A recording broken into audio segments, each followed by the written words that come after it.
All right. So it looks we got a pretty good group of folks coming in, and we're just very excited to have you here. My name is Chi Kim. I am the CEO of Pure Edge Inc. And we are so grateful that you took your time. Hopefully, you have a cup of coffee or a tea, or maybe even some food and snacks so you can enjoy this conversation with someone who is honestly, I feel like you might be an influencer now, is what it feels like. We're super excited to just share a little bit of what happened. I go on social media and started seeing this feed with these cute little babies and their parents, and then there was always a commentary below about what was happening, the interaction between the child and the parent or the caregiver. And I was so excited because it's just one of those feel good feeds. And to be honest, I just ended up stalking Dr. Wuori on, on Twitter, reached out, and that's how we met. And I have to say, it was sort of one of those magical moments where I just feel so grateful to have met him and excited to share his book. We're also sponsoring his session. If you're going to be joining us at Castle at the Exchange in Chicago, he's going to be having a live session there with books as well. And so without further ado, I'd love to just introduce you to Dr. Dan Wuori. Come on in, Dan. Hi, Chi. How are you? I'm great. Thank you. Thank you so much. And I just want everyone to know I have this book here. And if you're here live, you get a free copy of Dan's book, and we're going to make sure that we get that sent to you. So there'll be a link at the end of this webinar so that you get your own copy of the Daycare Myth. So sorry, Dan, I had to gush about you because I just was so excited. I think I psych major. I worked in early childhood development in college at the infant development program in those one-way rooms where we were all caregivers and people from the psych classes would watch us interact You with know, infants and toddlers. It's one of my favorite things that I did that for 2 years. So when I well, started, Chi, that's where all of this social media work began. Was sort of this recognition that when I was beginning my career as an early childhood educator, 30 plus years ago, that's how we learned about child development. I mean, it was primarily something you had to read about.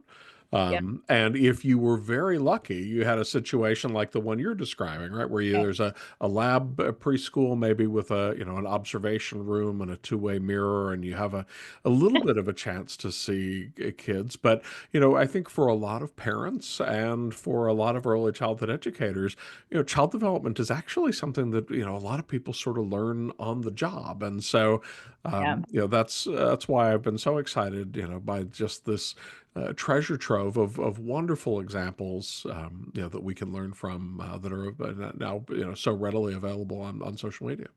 I'm so excited because I think two things have happened since following your feed, Dan. It's just one of those feel good feeds. Like everything that's there, it's positive. There's something, a small snippet that we can learn in really like 60 seconds, which is unbelievable. And having gone through the entire, textbook way of learning about child development is very different. And I think just in the moment where folks are just sort of glued to their phones, it's just an uplifting feed. And I'm glad you're on Facebook. You're also on LinkedIn, and I think are you on Instagram as well? And not, I have not been posting actively on LinkedIn, but on Twitter or X, on Yeah. Facebook, on LinkedIn, on Threads, and have even begun experimenting a little with Blue Sky. So there are Okay, yeah. lots of opportunities to find me. Yeah, I can't do any more platforms. I'm just glad you're here with this one. I think we're just, excited to hear. But before you actually start to sort of take over this webinar with just your presentation, can you just give us a little bit of background, like what got you interested? How did you start? Like, I know that you were at the Hunt Institute, but I would love to just get a little bit of background so the audience knows who you are, just personally. Absolutely. No, so I've spent more than 30 years at this point, in early childhood, and I know we've got lots of early childhood educators in the room today. We talk sometimes about the early childhood career ladder, and I feel like I've had the good fortune to work at almost every rung of that ladder. I began in a childcare program, in an after school program, in an hourly capacity. Really, fell in love with early childhood education, from that experience, and decided I needed to go back to grad school. So I was an instructional assistant in a kindergarten classroom for a year, got my master's degree, became a certified teacher, and worked as a kindergarten teacher for a number of years before I left the classroom. Was an early childhood administrator at the school district level. Had the good fortune to, as beginning as a kindergarten teacher, to serve on the founding board of trustees for South Carolina's early childhood agency, which is called First Steps. And so, that was sort of my first exposure to the policy world here. And after several years on the board, was recruited basically to leave the board and come on to the staff. So I joined there as the deputy director and served as kind of the programmatic lead for the agency for almost 14 years. And then, most recently, as you mentioned, in January of 2019, I founded the early childhood work at a place called the Hunt Institute, which is located in Cary, North Carolina. It is the brainchild of Jim Hunt, who was the four-term governor of North Carolina and is a policy support to the nation's governors and state lawmakers primarily. So when I am not on social media, maybe the slightly less visible part of my work has been, really traveling across the country here in recent years, working closely with gubernatorial administrations, with state elected leaders on improving policy for children and families.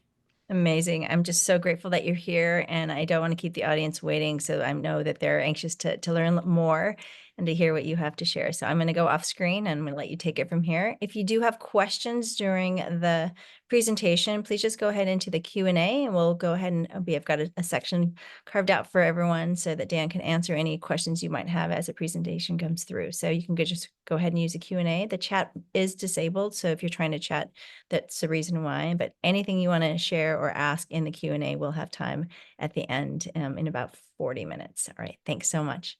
Terrific. Well, I will jump right in, and as she mentioned, this new book, The Daycare Myth, has come out just in the past couple of weeks, and it's actually a project that I began work on about 2 years ago now, and tried in thinking, sort of conceptualizing the book to pull off sort of the impossible.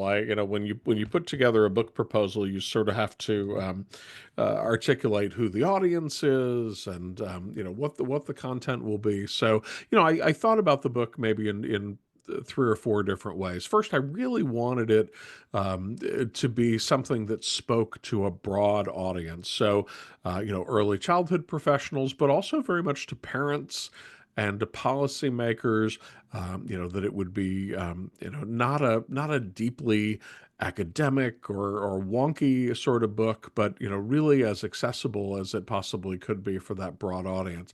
The second, the piece of the puzzle here is, based very much on that work at the Hunt Institute and the consulting work that I'm continuing to do to this day, and that is that I wanted it to be as strongly bipartisan as it could be. My history is working in both the sort of the reddest of the red and the bluest of the blue states, working with policymakers all across the political spectrum. And so I wanted this to be a book that, no matter who you were, that you would be able to pick up and find something that resonated, or hopefully lots of things that resonated with you on a bipartisan basis. You would think that with a broad audience and a bipartisan flavor that it would need to be 800 pages long. But the third thing that I really wanted to do was make sure that it was concise. I have a sense, and maybe this is just a reflection of my own life as a reader at this point, but I have a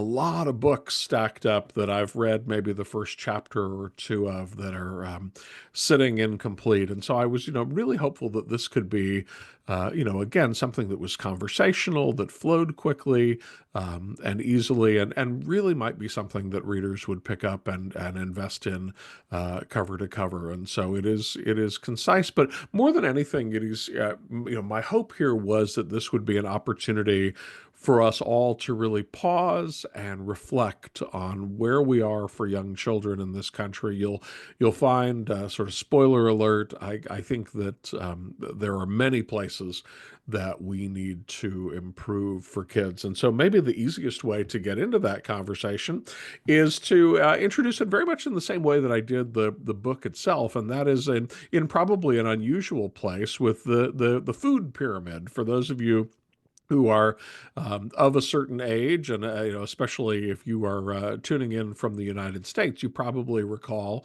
that in the early 1990s, the nation was sort of beginning to struggle with what it was deemed as sort of a growing obesity epidemic, and so the federal government, through the U.S. Department of Agriculture, put forward this graphic, the food pyramid, to really help to detail what is the ideal American diet if we wanted to be eating in a healthy way, controlling our weights, for example. How might we do this? And I think this pyramid graphic, was and is a brilliant sort of concept, because if you think about it, you see it sort of segmented here on the screen.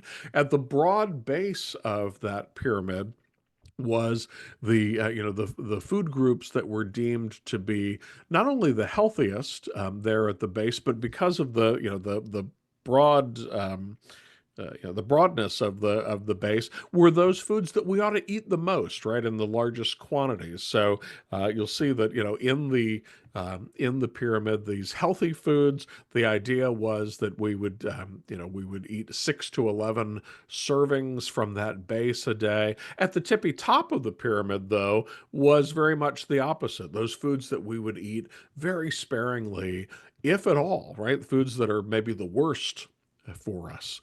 And so I want to challenge you. We don't have tons of time. Um, but maybe you can even pop into the chat. Give some thought to what if you had to fill this in, and I'm going to fill it in for you here in just a moment. But knowing what you know about nutrition, what would you put in that base of the pyramid? What are the foods that are healthy for us, that we ought to be really prioritizing as part of a healthy diet, and maybe eating 6 to 11 servings of per day? And you can go ahead and put that into the Yeah. Q&A. The chat is disabled, so go ahead and pop it right into the Q&A. Oh, I had totally forgotten about that. Thank you, Chi. That's a That's good okay. good point. So anyway, you I mean, you don't even have to put it into the into text. Just opportunity to give it some thought. While you're doing it, take 2 more seconds and think about what you would put at the very top of the pyramid. What are those foods that are maybe best saved for very special occasions, or if they're eaten at all? I will tell you that from experience, I know without the chat enabled that generally speaking, the audiences that I've spoken to about this have identified fruits and vegetables as the foods that ought to be there at the base of the pyramid. And so it may surprise you to know that in 1992, the U.S. Department of Agriculture identified very simple carbohydrates: bread, cereal, rice, pasta, as the basis of a healthy diet, 6 to 11 servings per day. Put fats and sweets at the top of the pyramid, and then you'll see fruits and vegetables sort of fill in there in the middle, along with dairy and protein. Now, pause for just a moment to reflect on this, if you will. It's actually almost shocking, really, by modern day standards, to look at this pyramid. It is hard to imagine a modern nutritionist suggesting that the way to control a healthy weight would be 6 to 11 servings of pasta and white bread a day, for example. All the while, foregoing certain types of fats, right? That we know in both the carbohydrate space and with fats that there are, some that are healthier for us and faster processing, for example, in the case of carbohydrates than others. But it is indeed difficult to imagine that we would be told to prioritize lots of pasta and by all means avoid the what we now call heart healthy fats, right? Unsaturated fats like those found in things like olive oil or avocado. And so the 1992 pyramid stands as sort of a relic of its time. In fact, in 2008, Harvard University's School of Public Health, the T.H. Chan School of Public Health, saw fit to sort of revise the food pyramid, and actually revise is a a friendly way of saying that, because if you look carefully, what they did was actually invert the pyramid. Right, that the white bread and rice and pasta, those refined grains that were previously at the healthy base of the pyramid, you'll now see right up at the tippy top of that pyramid. Whereas many of the fats, certainly the healthy fats and oils that were, at one point advised against entirely, have made their way now down to kind of a reconfigured base, which you'll see they have also added portion control, daily exercise in as well. But just notable to see here that this the pyramid was really sort of turned upside down, right? That what we were advised to eat in 1992 has become ill-advised, and vice versa. And I use this example to open up this conversation in the book to ask sort of an important question, and that is, where else in public policy might we be getting things boldly and catastrophically wrong, right? The list is likely to be a long one. It's probably something that, I'm sure there's any of a number of things that as we look back at it, 30 years from now, we'll say, wow, I can't believe we ever thought that. But the book unpacks the case that no place in our policy are we more misguided, are we more mismatched between what we know and what we do than in our approach to very young children and their families, and to the early childhood professionals who serve them each day. You have not only is it a mismatch, but I make the case in the book actually that we have created sort of a bizarro world for children. If you are a comic book fan, you might know that in the universe of Superman and the DC comics, there is a place called the Bizarro World, and you'll see on the screen here where the Earth is a cube, or where the Earth is a sphere, the Bizarro World is a cube, and everything is opposite on the Bizarro World, right? Day is night and up is down. There's even a Superman in the Bizarro World, except instead of being a superhero, he is a villain. Right. And so the Bizarro World has become sort of a shorthand for a place where things are very backward and very much opposite the way that they ought to be. And in fact, that is the case, in my estimation, right now in this country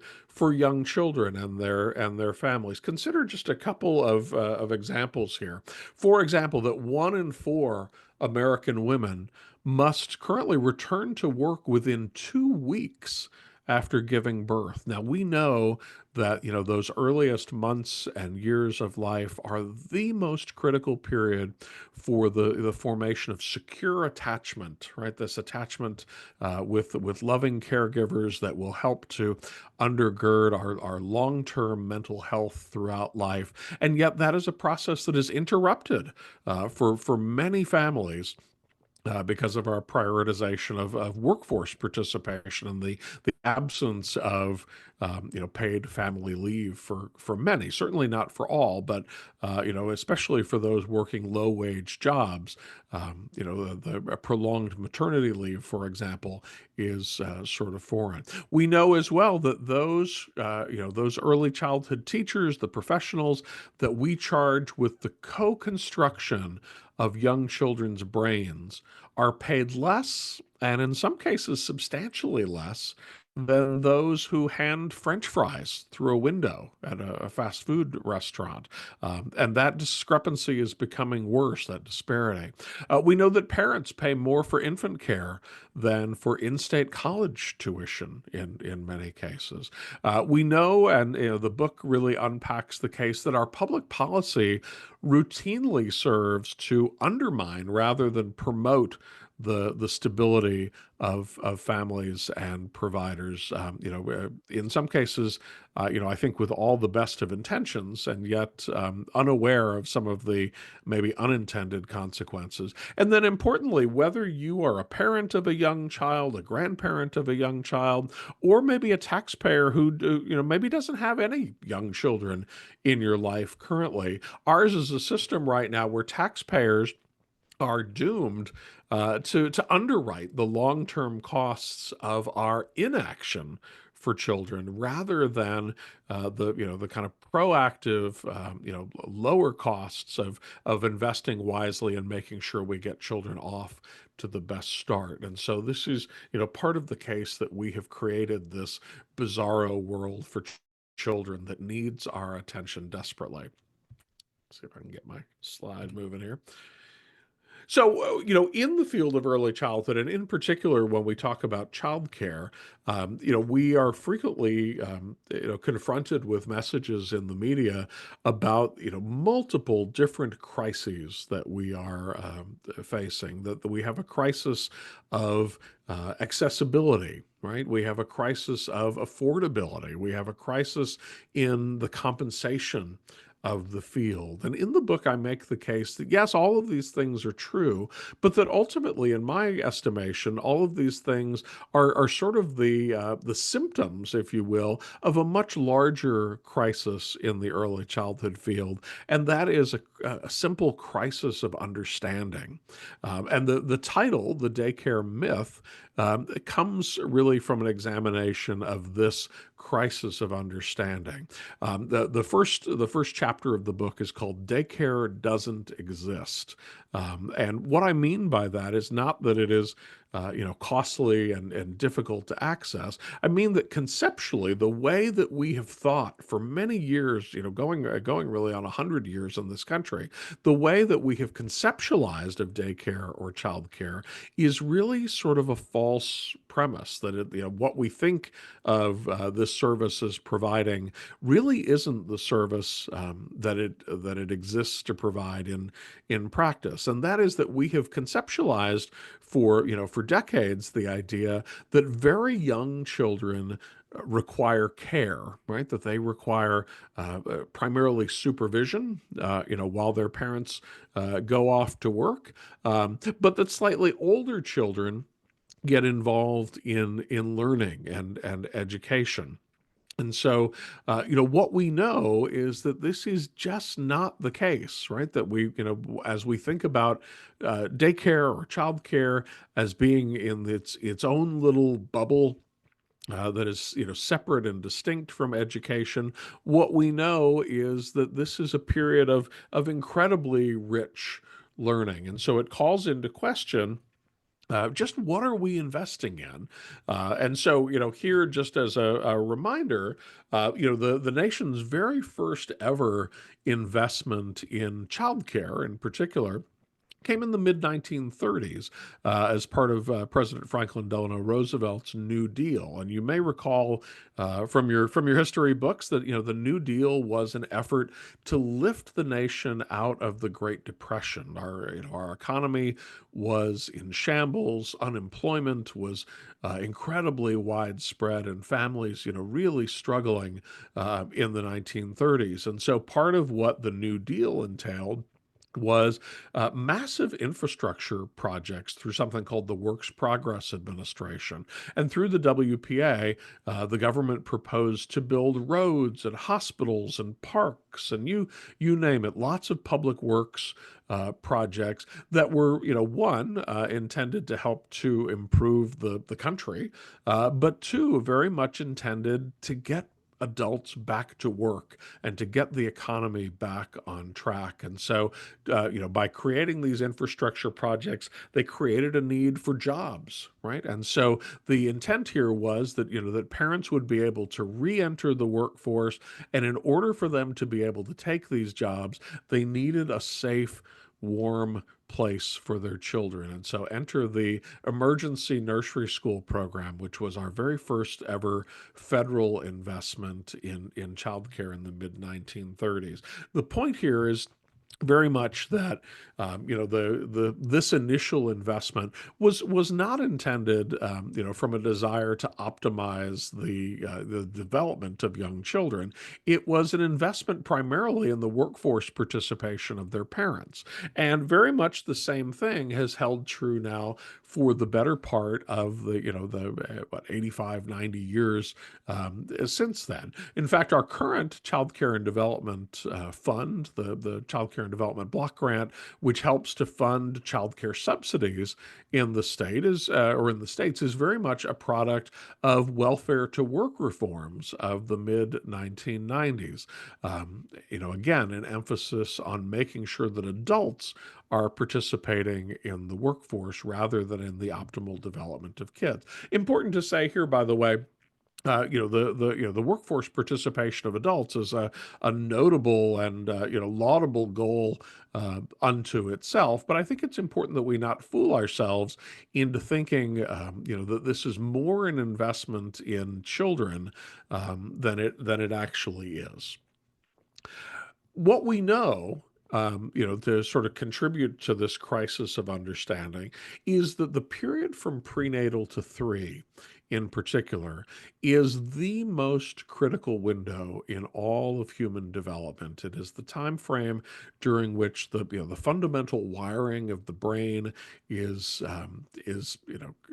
organized and laid in ways that will go on to support our success for many decades to come. If you look at this graphic, which comes from a book called Neurons to Neighborhoods that was published in the 1990s, you'll see, if you look at the pink box in particular, you'll see that that's a breakout and sort of an enlargement of the first 12 months of life. And you'll notice that those primary neural pathways, really are actively formed during that first 12-month period. And you'll note that in all three cases that process begins to taper off a bit, well before children enter our public school system at age 5. So we know that this is an extraordinarily important period in human development. So, how are those neural connections formed and optimized? Well, we know that they are formed in large part through stable, nurturing relationships with highly engaged adults during infancy. Something that looks a little bit like this. Let's hope the sound works. Ooh. Ooh. Oh my god. Oh. So here's a father and his newborn daughter, and you can just imagine if we had her hooked up to the requisite technology, that you could just see her brain lighting up in this interaction with her father. But this is so critical. We call this a serve and return interaction, where they are going back and forth even before conventional language has really developed. You see father and daughter taking those conversational turns, dad waiting and allowing some time for his daughter to respond. And this amazing back and forth is a huge part of helping to optimize this early development. Young children need that face-to-face time, that one-on-one time with key caregivers. And so it raises the question of when exactly learning does begin. I can tell you that I have, over a period of years in the policy space, worked with many state elected leaders who have articulated a very popular goal, and that is that young children come to kindergarten ready to learn. And let me repeat that: come to kindergarten ready to learn, as though that is where learning begins. And we know with increasing clarity, we've known for some time, but boy, we're getting a better snapshot of this than ever, that kindergarten is not, in fact, where learning begins. I say this as a former kindergarten teacher myself. Kindergarten's a very important experience, but it is not where learning begins. And so it raises this question that I'll just sort of challenge you in the absence of the chat to answer for yourself. So take a moment and imagine you had to write down this answer of just when does learning begin? Take a moment to think about that. And now I'm going to do my best teacher impression and give you a grade here on your. So if you said that that learning begins on day one, as children are born, that I would give an A minus answer, a very solid answer. But maybe not quite where it could be. If in fact you said that learning begins in utero, then I think increasingly we know that that is the A plus answer, which is a fascinating part of child development research. It's an area that I think is still very much emerging. We're still learning very much about how children learn in utero. And we'll get to that in just a moment. But, it's fascinating. There was a post on social media a couple of months ago where a gentleman was sort of positing that young children don't learn, which was sort of a very odd sort of assessment, because what we know is that young children are constantly learning. They are observing their parents, their loved ones, their siblings, everyone around them, and making an effort to sort of gradually take in and approximate what they see in person. It looks maybe something a little bit like this. Go.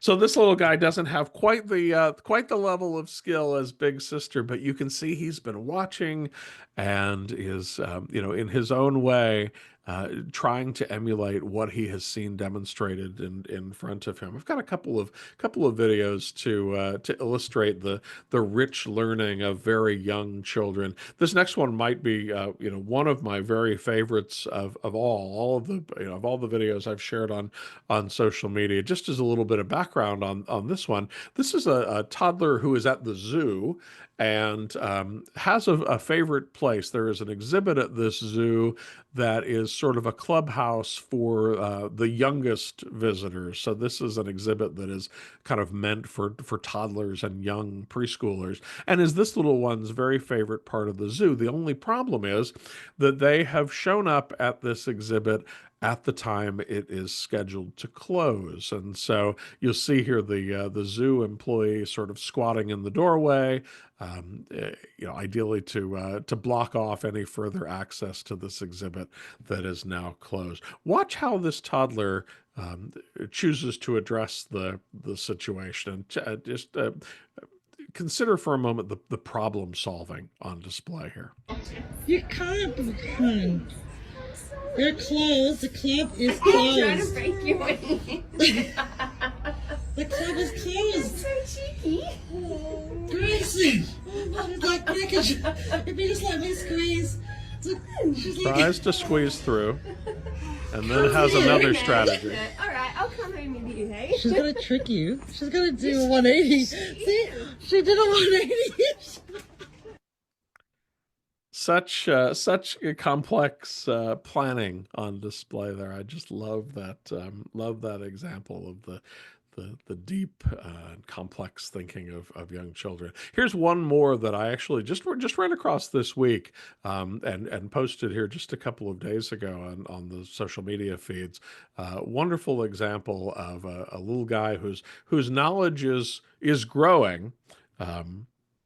And there's a lot to be said for what he does say. Listen carefully to this. How fast can you run? 45 pounds. How fast is that? 45 pounds. An hour? Mm-hmm. Oh my goodness. So what I love about this particular video, I shared it with some analysis that suggests that sometimes children's incorrect answers can be every bit as much, if not more so, sort of a window on their emerging thinking and knowledge as their correct answers. And so just consider there for a moment, this little guy, is asked how fast he can run. Obviously, he is a fast runner, and so needs a big number. He chooses 45 as the number. Interestingly enough, it's not lost on me that 45 miles an hour is very routinely something that we see on speed limit signs in suburban areas, certainly not on the interstate. But it does cause me to wonder, is 45 something that maybe his family have discussed in the car as a unit of the speed at which they're traveling? It's definitely widely used there. The other thing that's so interesting there is that he knows that he needs a unit of measurement. And so, chooses pounds, obviously, instead of miles or kilometers per hour in this case, but is very much in the ballpark, right? We measure, using different types of units, height and volume and speed and weight and distance and, all of these different things that young children are gradually having to internalize. What a fascinating answer, though, that he can run 45 pounds. So very rich thinking happening on behalf of these young children. Want to get back to this idea that learning, though, begins in utero. And in particular, what we know is that the earliest forms of language learning are happening here. That is because in the final trimester of pregnancy, really between 18 and 20 weeks, is when the baby's hearing begins to activate. They hear the very first sounds in the womb, which tend to be things like their mother's heartbeat and their blood flow, their digestive rumblings, and also very much the muffled sounds of their own mother's voice. Now obviously, they're in the amniotic sac. They're, behind layers of muscle and other tissue. So this is not, something that is being heard super clearly, most likely. Mom's voice probably better than some outside sounds, but that young children are exposed very much to the tones of their mother's voice, but also to the rhythms and the patterns of their mother's native language in utero. As they get a little bit older, by about 27 weeks, they're also beginning to hear sounds from outside of the womb, and I'll give you some examples of that here in just a moment. In fact, here's two videos that can help to understand that. So first, we know that they are hearing the rhythms, the tones, the patterns of outside voices that are in close proximity. And so here is an example. This mother is having twins, and dad and big sister are taking the time to actually speak to the baby while in utero, and you'll see the babies actually respond a bit here. Talk to the babies. They moved. They're moving.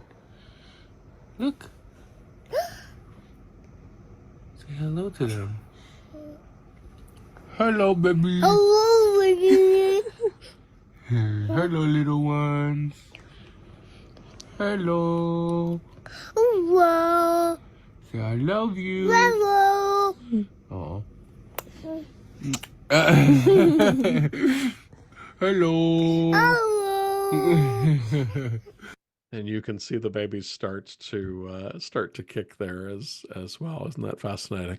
So there are also studies that relate to music.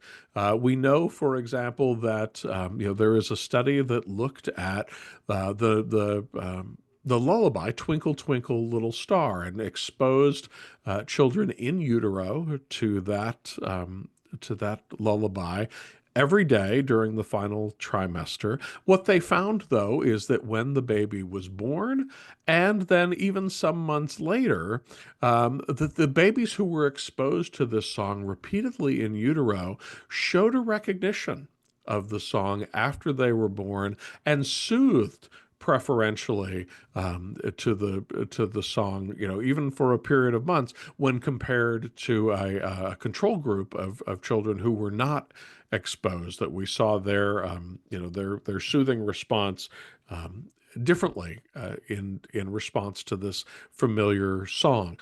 It doesn't have to be "Twinkle Twinkle Little Star." Incidentally, you'll see this fussy little one.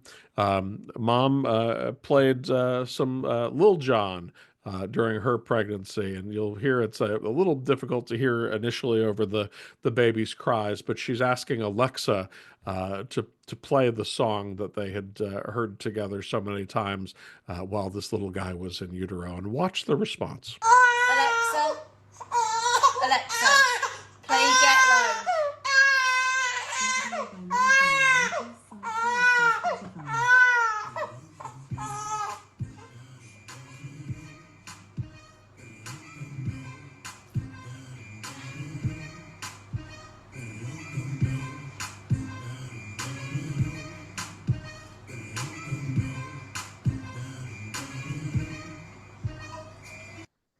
Isn't that fascinating? I'm sure the rhythm and the movement contribute there as well, but definitely what appears to be recognition of this familiar song from his past. Isn't that fascinating?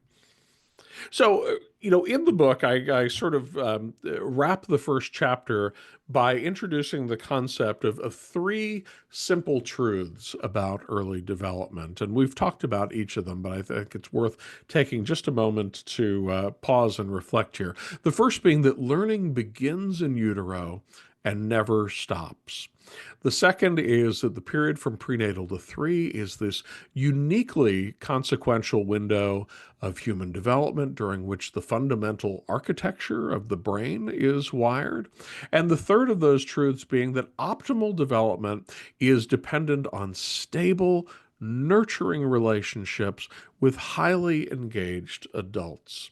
And so the book sort of poses the question, if we know this to be true from the science of early development, how well are these truths reflected in the systems that we have created for children and families? And some important implications as well. One of the implications here being that all environments are learning environments. It gets back to that daycare myth title, the idea that, the daycare or childcare is something separate and distinct from education is simply not the case, right? That we know no matter where children are, it is a learning environment. The real question is it a good one? We know as well that early childhood classrooms are really learning laboratories second only to the home in terms of their potential to shape our lifelong trajectories. And so it raises this question, and for policymakers and very much for parents as well, as to what are we in the business of providing during these preschool years? How we conceptualize early care and education programs has a direct bearing on its impact. And so the question is, are we providing care? And by the way, let me pause on that point just to mention, here in the Three Simple Truths, we talked about the importance of stable, warm, nurturing, loving relationships. That is certainly used in many contexts to define what care means. In this context, though, I'm not talking about those nurturing relationships. Obviously, we need those to optimize development. Instead, what I'm talking about here in this context is this more custodial version of care, right? That early childhood programs maybe exist primarily just sort of as a holding place for young children while their parents participate in the workforce. So are we providing simple care, or are we optimizing human development? Because the implications are very different depending on the way in which we answer that question. Here's a practical example of that. This is an editorial from the Las Vegas Review-Journal from a couple of years back. They weighed in on the nation's childcare crisis and basically said, childcare is struggling.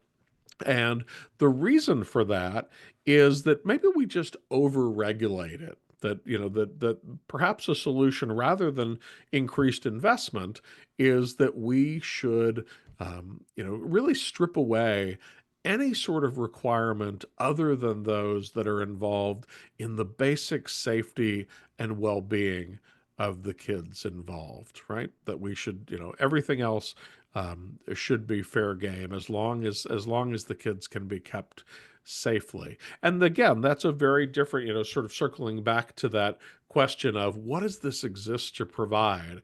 Is it sort of, a custodial care, the basic health and safety, or is it learning? Is it the optimization of human development? And this leads to, I think one of the book's important lessons, particularly for parents. Maybe if there's a single message to parents that I would hope that maybe they would take away from the book, it is this: as you are choosing an early childhood education program for your child, know that you are not selecting a babysitter.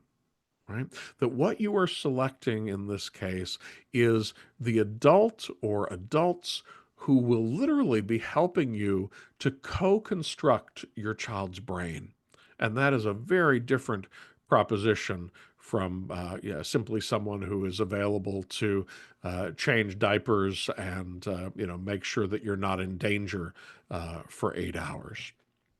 Who pays the cost of sort of the system that we have in place now? Well, the answer is each and every one of us. You may be familiar with this graphic. This is known as the Heckman curve.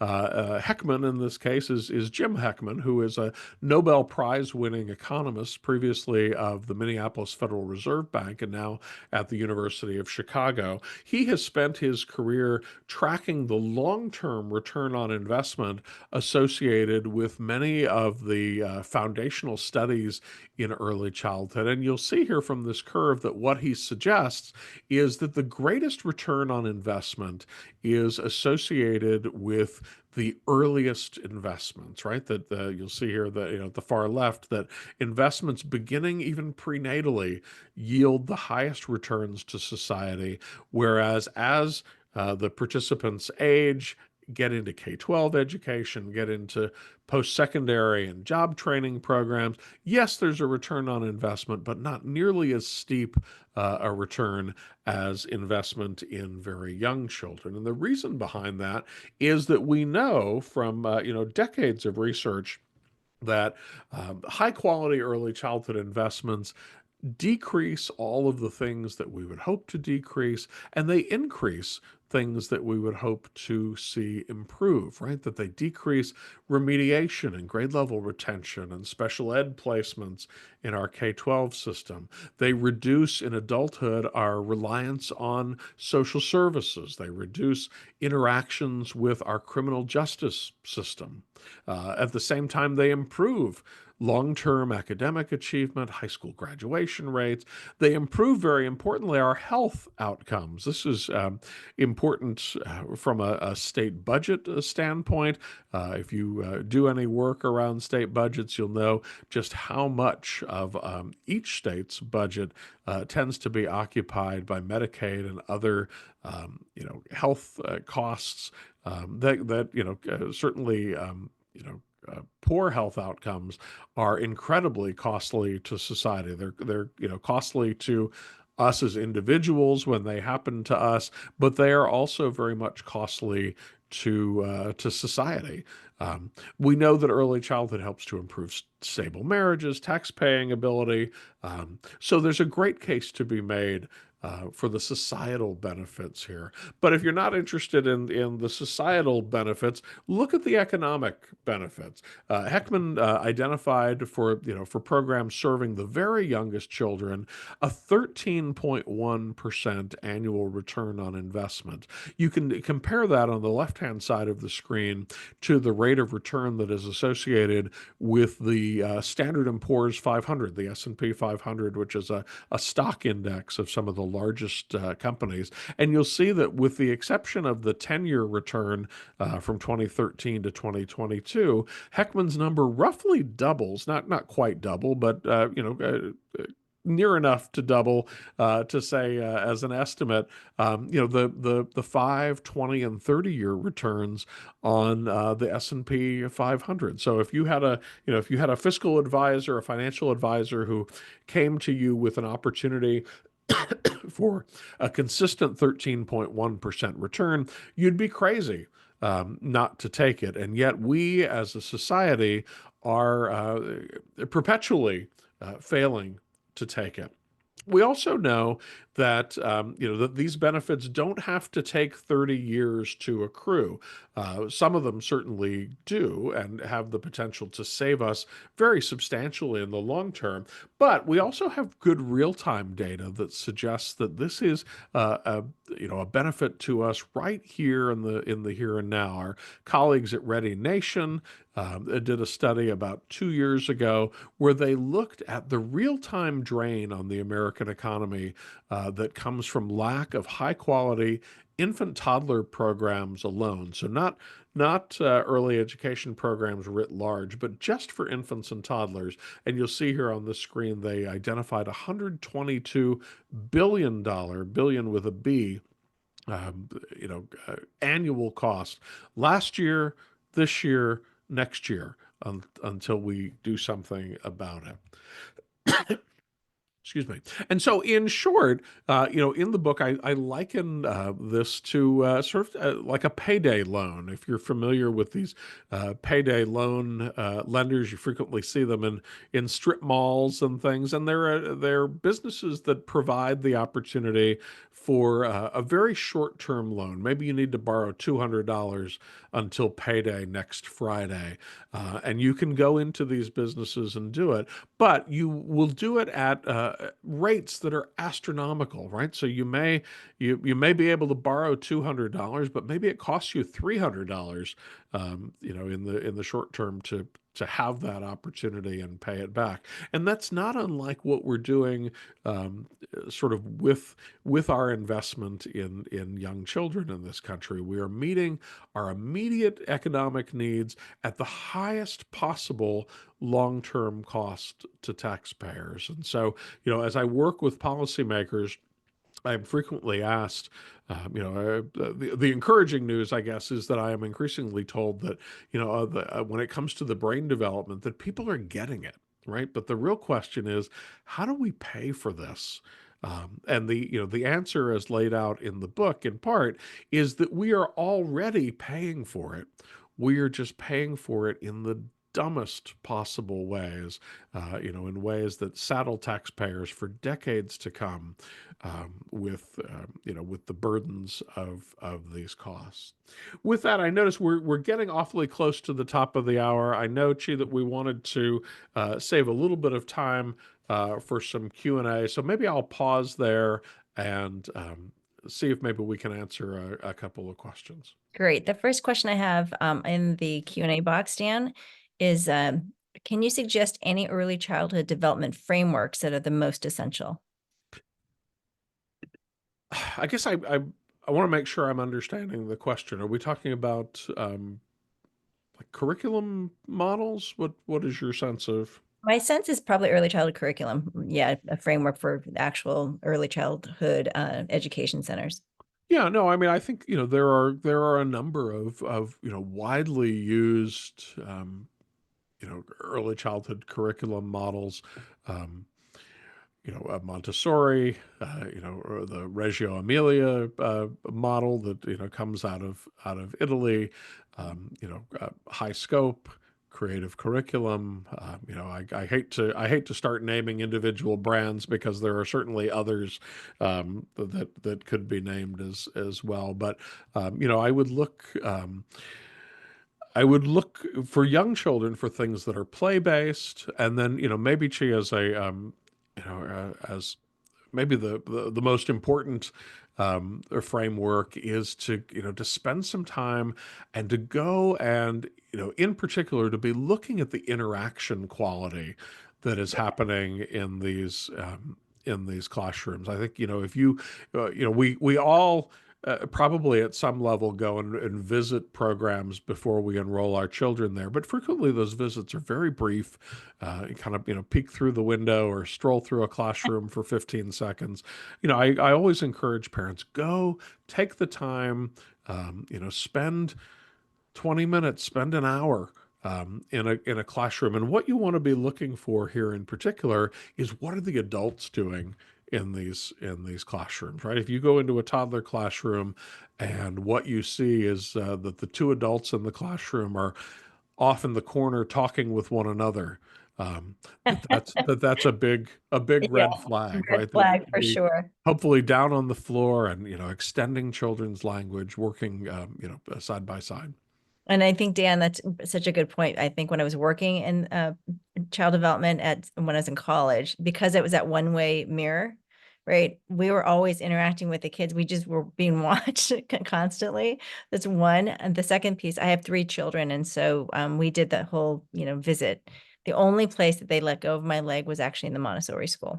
Hmm. And they went into the tables and interacted with the kids. And so I just so appreciate, I think, all of the gifts and knowledge that you've shared with us. There's 2 questions. They're both internationally related, but I'm just going to go ahead and Sure. put one in for you.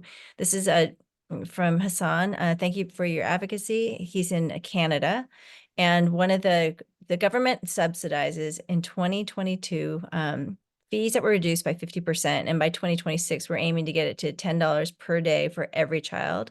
Is this a model that might work in the US, or are there other lessons you have seen from other countries?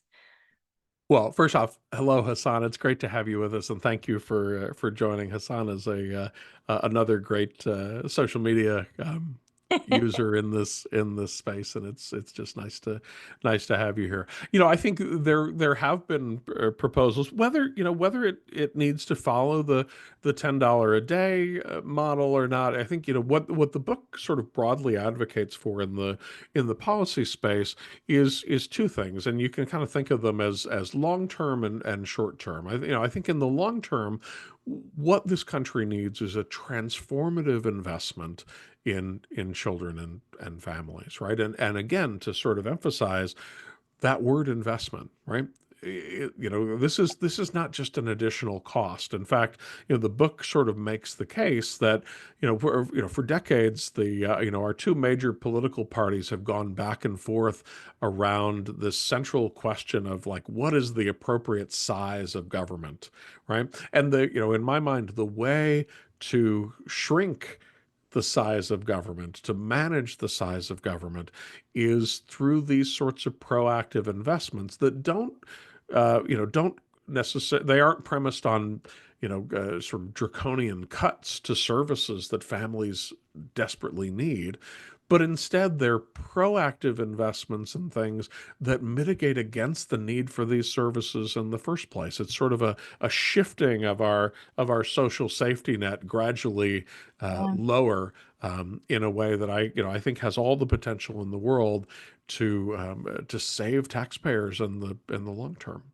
It's such a gift to have you say those kinds of things, because it really is all about, best, what I always call best first instruction when you're in the K-12 space, right? Best first instruction works so much better than interventions. And I think that's really, we're putting Band-Aids sort of after the fact. So appreciate it. I just want evidence to show you how thin this book is, packed filled with knowledge. So I want to make sure you know that Jesse has, And very much deliberately, yes, deliberately so. It's, it's intended hopefully to, to speak really directly with parents. And I come from 6 years worth of work, writing primarily for policymakers who, um, yeah, who need it on one page. So great. Put it for on a them, this may be far too long a book. It's great. So I'm just so appreciative. For those of you who see the link in the chat box to get a free copy of Dan's book,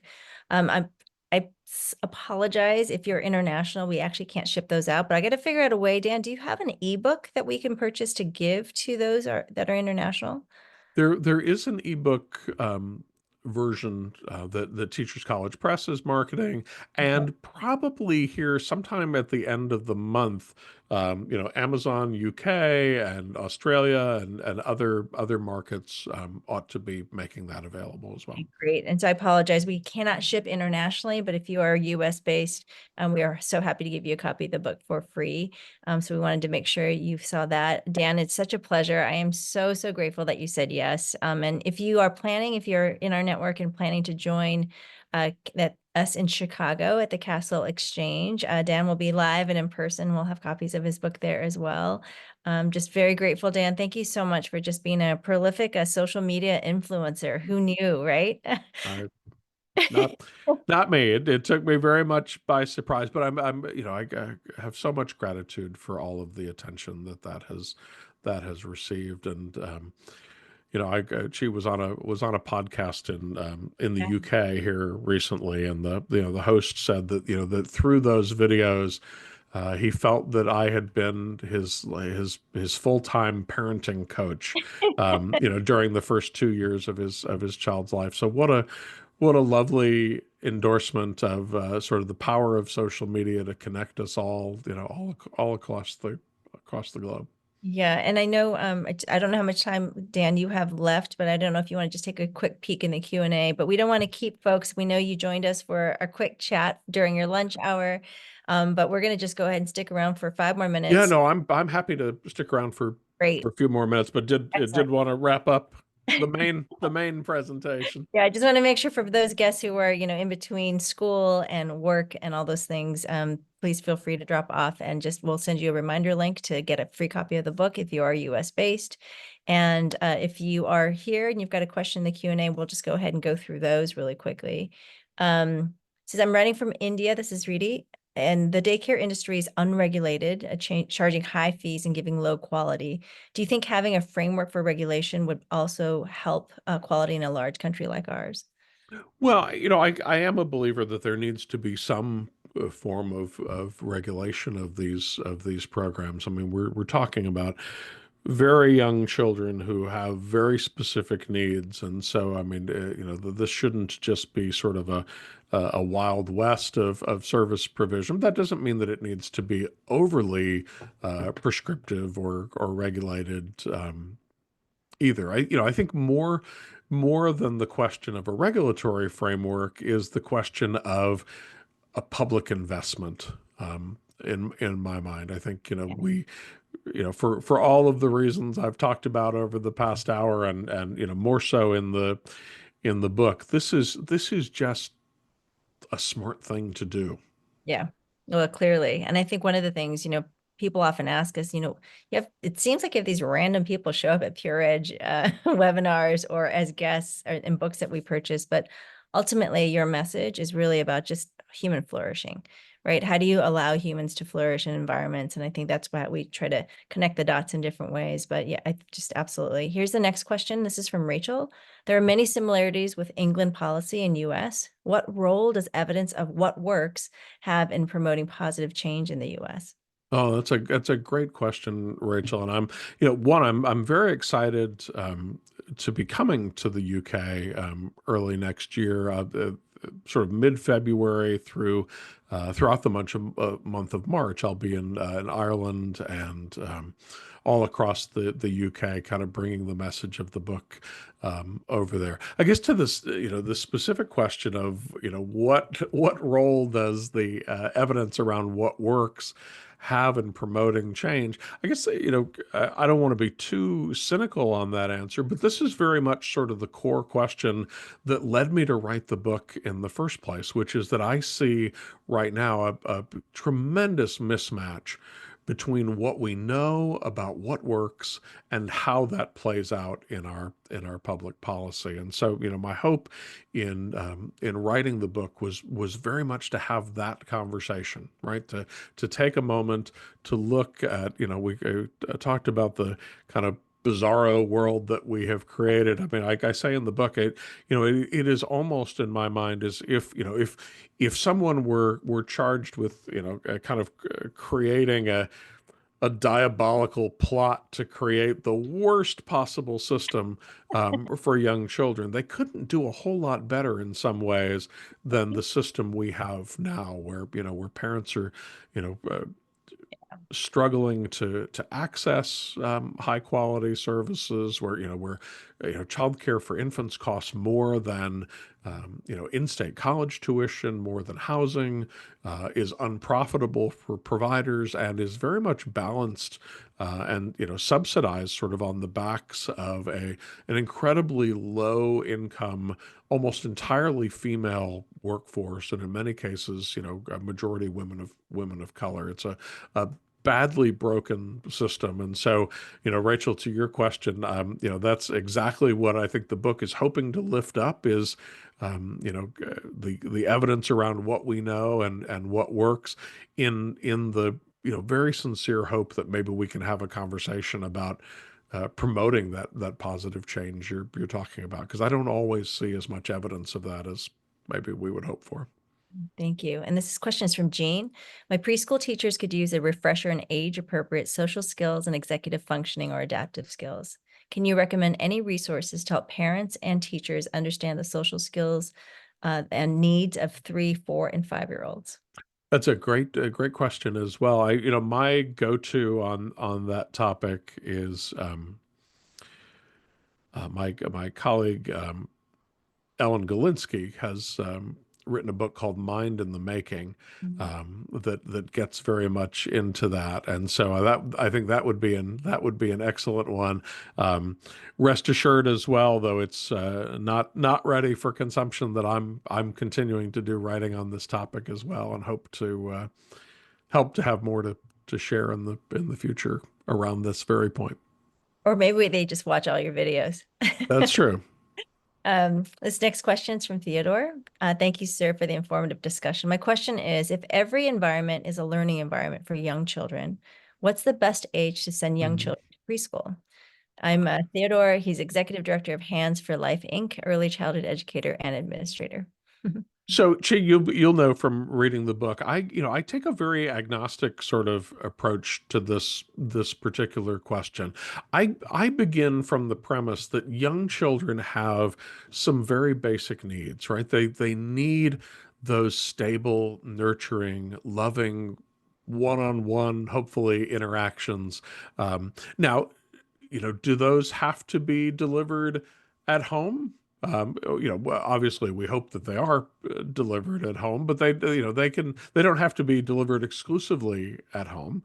And we know that, in the United States, that roughly 2/3 of young children under the age of 6 live in households where all available adults are participating in the workforce. And so it does make the importance of these out-of-home, early childhood programs really critical. What we don't have a great handle on, though, is just for how many families that is the case out of sheer economic necessity, right? That, how many families might choose to do differently if there were policies in place that gave them better family leave, for example, if they had more, financial resources, whether, tax benefits or otherwise, that would help them make that period more manageable. And so, I'm not sure that I have a magic answer, that is sort of a one size fits all for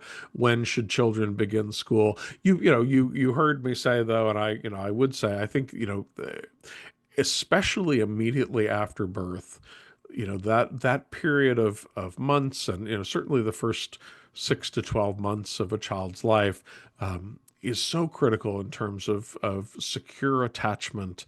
I'm